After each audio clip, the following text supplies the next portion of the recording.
comienza con la llegada de nuestro protagonista llamado Edmond, aparentemente de otro país, a un paradisíaco lugar montañoso, con un sentimiento de preocupación que era muy evidente. Al llegar a un lugar de campamentos, encontrando a una mujer deshecha en lágrimas, podemos darnos cuenta de que él es el padre y ella la madre, de un niño del cual no sabían el paradero, al estar acampando a orillas del río. Mientras ellos tratan de imaginarse qué le pasó a su hijo, la búsqueda en el río, por parte de los rescatistas, no consuelan en nada a los afligidos padres, quienes tratan de no pensar en el cuerpo del niño, flotando sin vida.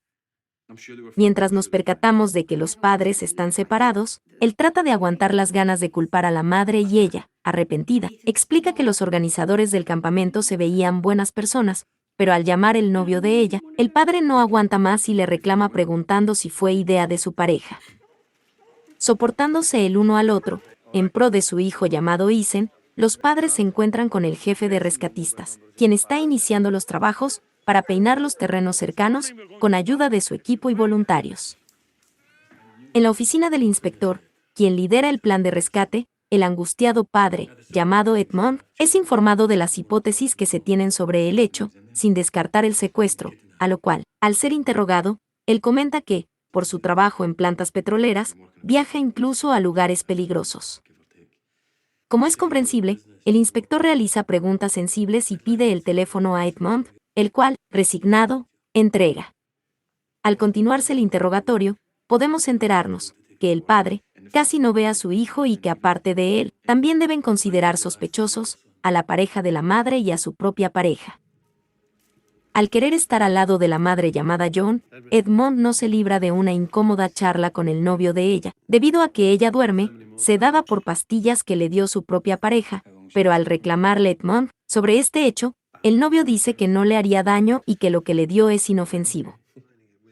Tratando de ser extrañamente amigable, el novio de la mamá, llamado Frank, muestra a un incómodo Edmond planos de la casa que ha diseñado para vivir con John, pero logra notar, de manera muy extraña, que en estos planos no existe una habitación designada para su hijo Isen, sospechando inmediatamente que Frank tuvo que ver con la desaparición, increpándolo y culminando con una golpiza, a lo cual, como consecuencia, Edmond es detenido por las autoridades. Privado de su libertad y desesperado, Edmond pide al inspector que investigue al novio Frank, exponiendo sus argumentos, pero, de manera profesional, le contesta que no está estable emocionalmente y que no recibirá indicaciones de cómo llevar la investigación. Liberado, extrañamente, al no presentar cargos Frank. El inspector ofrece, de manera sensata, ayuda psicológica y reposo a Edmond. Además, le informa que su exesposa sufrió un aborto hace pocos meses, y buscando algo de paz, ella decidió mandar a Isen a ese campamento, sumiendo al papá en un mar de emociones y confusión.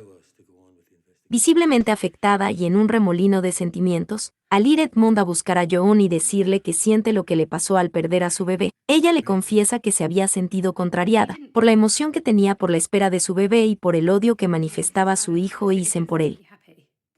Tornándose ya en una discusión, John reclama a Edmond la ausencia que ha tenido siempre en la crianza y educación de su hijo a un grado tal, que, en el último año, solo lo vio en su cumpleaños, pero por videollamada. Lo que lo hace sentir gran culpabilidad, pero tratando de sentirse menos mal, le comenta que, aún así, no es su culpa que haya desaparecido.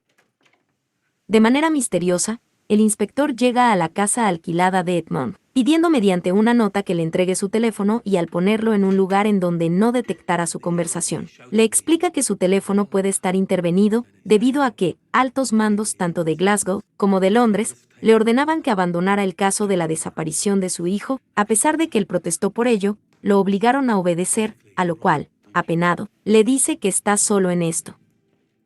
Al descifrar el PIN de ingreso al teléfono de Frank, novio de Joe, el papá llama a Alia, su pareja, y como ella trabaja con él, le informa que en su oficina hay problemas, debido a que confiscaron discos duros, con información, aparentemente secreta de sus negocios.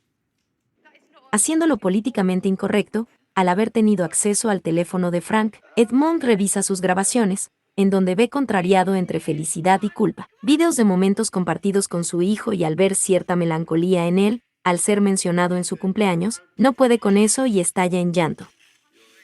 Quizás con la esperanza de encontrar alguna pista sobre la desaparición de Isen, el papá revisa videos tomados por Frank al momento en que dejaron al niño en el campamento, y después de analizarlos minuciosamente, observa que, en dos momentos y lugares diferentes, un vehículo está, sospechosamente, cerca del lugar. Habiéndole comunicado a Joe que están solos en la búsqueda de Isen, Edmond le dice también del vehículo sospechoso que encontró en las fotos, con lo que logran encontrar el domicilio registrado de las placas, ayudados por el hermano de la mamá, que trabaja en una compañía de seguros. Apurado y ansioso, Edmond conduce hacia el lugar, titubeante, quizás por miedo de las personas que podría encontrarse o quizás miedo por lo que él pudiera hacerles a ellos. Él vacila y se sigue de largo. En un momento, nos damos cuenta que Edmond prefiere dejar alejado su vehículo y aproximarse a pie, para no llamar la atención. Al revisar el lugar, él puede notar que, aparentemente no hay nadie, pero hay ciertos rastros de que había habido personas hace no mucho tiempo, o incluso que aún pudieran estar ahí. Al escuchar un ruido afuera, Edmond, de manera cautelosa, sale a revisar, viendo que este ruido viene de una especie de almacén. Cuando al fin, puede ver a un tipo, el cual posee el carro visto en las fotos. Pero, tal vez de manera tonta, el desesperado padre golpea primero y luego pregunta. Sin embargo, el tipo, aparentando ser sincero, le dice que él no tiene idea de dónde está su hijo. Es entonces cuando Edmond, mostrando su desesperación o tal vez acostumbrado a hacer este tipo de cosas, toma un martillo para torturarlo, golpeando su pie desnudo. Tomando ahora un soplete, amenaza con carbonizar su extremidad, pero este hombre sigue diciendo que no sabe nada. Y al fin, sabiendo que este enojado padre sería capaz de lo que sea, el tipo confiesa terribles cosas. Relatando que su trabajo es el de tomar fotos de los niños y que al ser escogidos por repugnantes e inmundas personas, él se los lleva y hasta ahí termina su trabajo. No obstante, Edmond logra obtener el nombre del lugar al que llevó a su hijo y le deja como recuerdo el pie quemado. Con una angustia inimaginable, el padre sale del lugar y atraviesa un tramo de montaña corriendo lo más que sus piernas pueden dar. Entonces, al llegar a una edificación, lujosa, pero un tanto en ruinas, saca el aire de las llantas de una furgoneta aparcada al exterior, mientras a la casa del tipo que rapta a los niños, llega, angustiada Joe, buscando a Edmond. Al ver tirado al sujeto, se atreve a revisar el vehículo, a lo cual puede ver, desecha, a un pequeño casi inconsciente, adentro, raptado por el maldito. Decidido a continuar con la búsqueda, Edmond entra a la edificación, sin encontrar a nadie de entrada, pero subiendo al piso superior escucha a unos sujetos comentar, desesperados, que esperan al tipo que rapta a los niños. Y en un momento, oculto tras una puerta, puede ver que dos tipos se disponen a partir, con su hijo Isen en brazos, inconsciente, logrando soportar su impulso de moler a golpes a estos tipos, sabiendo que estaba en clara desventaja. Con el valioso tiempo ganado al desinflar su llanta, Edmond planea lo que va a hacer, yendo por el primero de tres, que cambiaba la rueda con la decisión de terminar con él, de un golpe de extintor. A pesar de que no hace mucho ruido al terminar con él, los otros dos sujetos sospechan que algo anda mal al no encontrarlo. Manteniendo aún, inteligentemente la paciencia, Edmond manda un mensaje al Joe, con el destino que tienen los sujetos, y espera un mejor momento para continuar cazándolos. Más tarde, tratando de apelar a un mínimo de conciencia de los sujetos, el padre les dice que la policía está en camino y que si dejan ahí a su hijo, podrían escapar sin que los persiguieran, a lo que uno de los dos malnacidos se niega y le dice que va a ir a cazarlo. De manera inteligente, al ver el papá que quien lo está cazando se dirige en un sentido, él se va en el otro para ir por el sujeto que cuida a su niño. Entonces, tratando de despistarlo, lanza un objeto en cierta dirección, atrayendo su atención ahí. En este momento, llega al lugar Joe, con el valor que le daba el poder salvar a su niño. Complicando un poco las cosas, cuando estaba a punto de atestarle un golpe con un tubo, el sujeto que cuida a Isen se distrae por un ruido y cambia de dirección.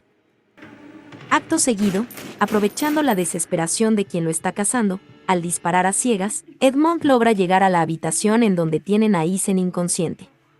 En un momento, podemos ver que el plan de Edmond había funcionado, es decir, guiar a los dos sujetos con el ruido hacia el mismo sitio y que quien lo cazaba le disparara sin pensar, viendo él y nosotros, que lo había matado. Entonces, apresurándose a escapar, al encontrarse los padres y llevando a Ethan, suben de inmediato a una camioneta, pero alejándose, el tipo que aún quedaba vivo les dispara enloquecido. Dándonos cuenta en un momento que una de las balas logró darle a Edmond en la espalda, pero, aún así, él sigue conduciendo a toda velocidad, cuando entonces pasa lo inevitable. El padre queda inconsciente por el disparo y la camioneta sale sin control del sendero. De manera desesperante, podemos ver cómo, al recobrarse John, ve que Edmond no responde y que alguien se acerca con una lámpara, a lo cual, temerosa, huye al bosque, pero se desploma a no mucha distancia y sin estar bien oculta vemos, con alivio, que quien se aproximaba con una lámpara era el inspector, a quien ella había podido llamar. Y habiéndose encariñado con la familia, él también ve aliviado, como su madre sostenía al niño a salvo. Y finalmente, podemos ver cómo Edmond logró sobrevivir y comparte hermosos momentos junto con John y Ethan, mientras este último aprende a volar un dron. Sin embargo, al ser requerido por el inspector, nos damos cuenta que el padre debe responder ante la ley por los actos cometidos en el camino de salvar a su hijo. Y sabiendo que hizo lo que tenía que hacer, él acepta las consecuencias, pero se lamenta por no poder compartir más momentos con su hijo, otra vez. Y de esta manera, amigos, termina la interesante y emocionante historia de la película Mi hijo.